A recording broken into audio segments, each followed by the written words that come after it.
Oak Tarot of Love and Romance, 10 of Swords by Joe Bandel lands with a strange kind of honesty, because this isn't a card that flatters anyone. It says a romantic chapter has reached its end, and the hard part is that the ending can also be a relief. The image makes that point plain. Broken glowing swords on the ground, a man and woman standing together in a moment of deep realization, and that mature oak behind them, rooted and steady. The question isn't whether something has changed, it's whether the change can be faced without turning it into a tragedy or a fantasy. That's the heart of it.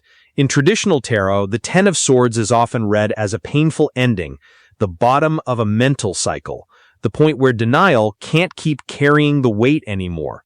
Many tarot guides describe it as the close of a difficult chapter, but what's useful here is the romance angle, because love makes people negotiate with reality. People stay too long, rationalize too much, or keep hoping a pattern will heal itself. This card says the mind has finally stopped bargaining. The clarity may sting, but it also stops the bleed. So when the card says bittersweet realization, it's not trying to sugarcoat the hurt. It's saying the hurt and the insight arrive together. That feels important in relationships because people often treat clarity as if it should feel clean. It usually doesn't. Clarity can come with grief attached. The thing that's been working against the relationship is now obvious, and that can feel like loss, even when it's also freedom. And the oak in this version changes the tone in a meaningful way. Oak symbolism has long been associated with strength, longevity, stability, and endurance. A recent scholarly discussion in New Phytologist notes how oaks became linked across cultures with strength, stability, endurance, fertility, power, justice, and honesty. That matters here because the card isn't only about collapse, it's also about what remains standing after collapse. The oak says the core self is still here. The relationship may be at an end, but the person is not destroyed. That's a big shift from the usual fear people bring to a card like this. The swords are broken, but the tree is intact. So the ending isn't total annihilation. It's more like the moment when a bad structure finally gives way and reveals whether anything living was underneath it. And in romance, that can mean one partner stops chasing the wrong type of love, while the other begins to see their own worth more clearly. Yes, and the card's emotional logic is subtle. It doesn't just say, this ended, move on. It says the ending teaches you what you really need. For the male experience described here, that can mean a sharper sense of fit, not just chemistry, not just attention, a real match, someone whose values, timing, and emotional habits actually align.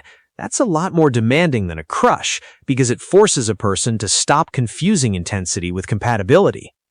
And for the female experience, the card points toward renewed confidence and desirability.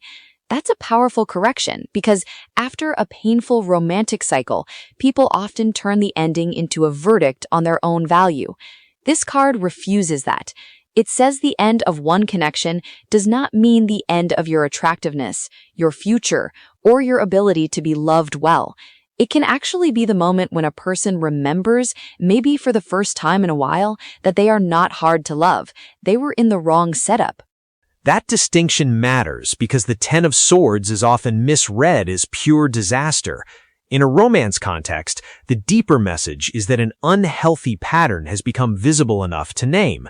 That can include betrayal, but it can also include exhaustion, mismatch, or a relationship that has simply run out of honest ground. Once that becomes clear, the mind stops spinning. And when the mind stops spinning, something healthier can begin. But there's a tension here. Some listeners will hear this and think, fine, but isn't there a risk of romanticizing endings, turning a breakup into some noble awakening? That can get slippery fast. Real endings hurt. They can be messy, unfair, and humiliating. So how do you keep the card honest without turning pain into a self-help slogan? By keeping both truths in view, the card doesn't deny pain, and it doesn't deny the possibility of learning. It's not a decorative wound. It's a final recognition that can only happen after enough pressure has built up. One of the most useful ways to read the Ten of Swords is as the end of repeated mental strain. In love, repeated strain looks like hoping a person will become available, hoping communication will improve without real change, or hoping a relationship will turn into what it has never actually been. That sort of hope isn't faith. It's often a delay tactic. That's a hard sentence, but it feels true, and the card's visual design supports it. There's something almost ceremonial about the scene.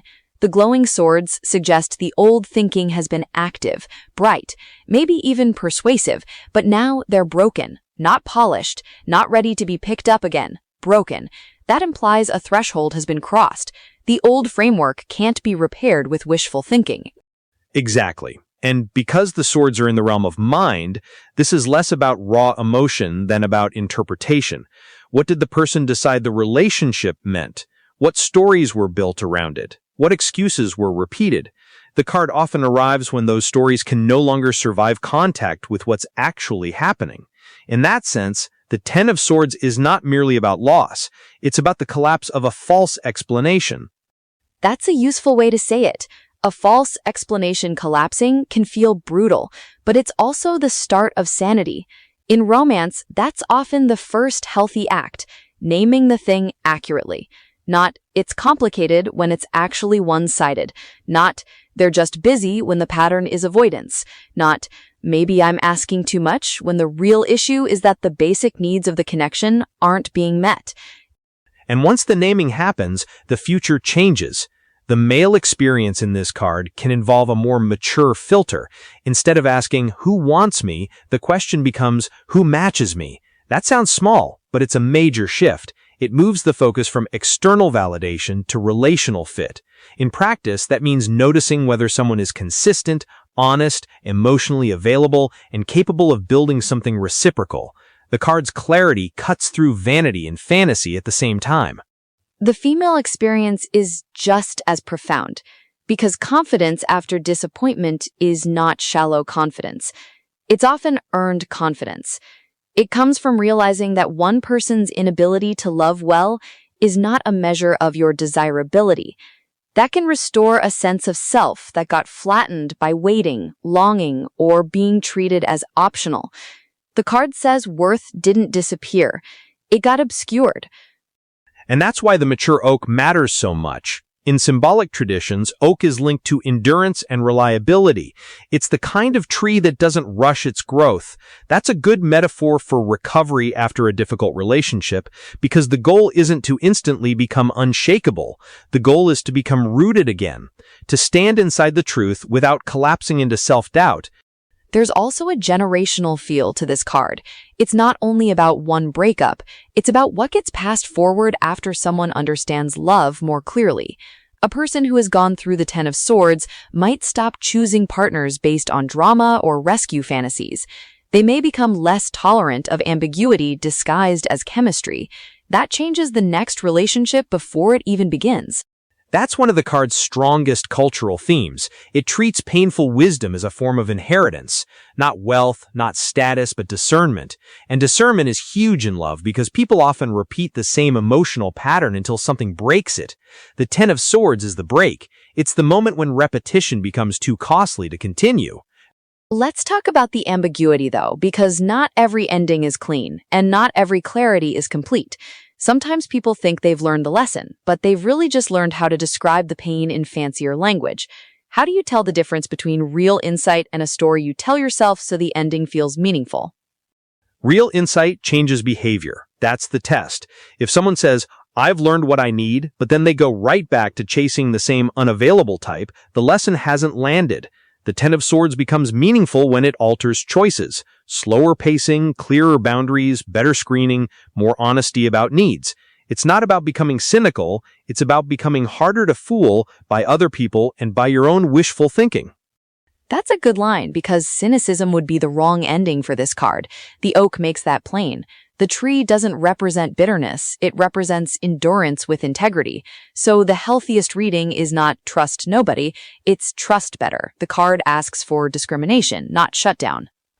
And that's why the hope in this card feels earned rather than forced. The hopeful golds in the imagery matter. They don't erase the silver and earth tones around them. They sit inside the aftermath. That's what mature hope looks like. It doesn't pretend the heartbreak didn't happen. It says the heartbreak clarified the shape of love that can actually last. That's such a better promise than quick recovery, because quick recovery can be a performance. Real recovery is when someone can look at the relationship honestly and still believe they're worthy of love. That's the female side of the card in its strongest form. And the male side, at its best, is when someone stops settling for almost right and begins looking for a genuine match.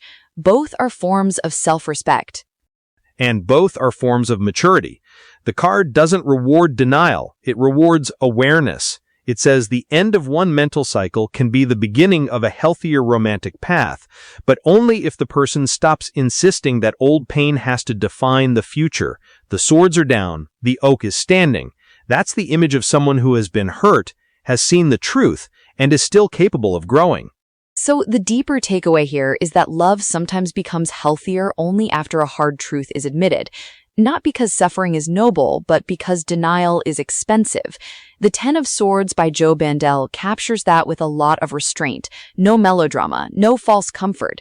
Just the moment when a person sees the end clearly enough to stop repeating it. And once that happens, romance can become more honest, less projection, less desperation, less self-betrayal, more fit, more self-worth, more rootedness. If this card has a gift, it's that it teaches the value of an ending that tells the truth. That's a strong place to leave it. An ending that tells the truth, and a future that gets better because of it. If this conversation gave you a new way to read the Ten of Swords in love, share it with someone who's trying to make sense of a hard ending.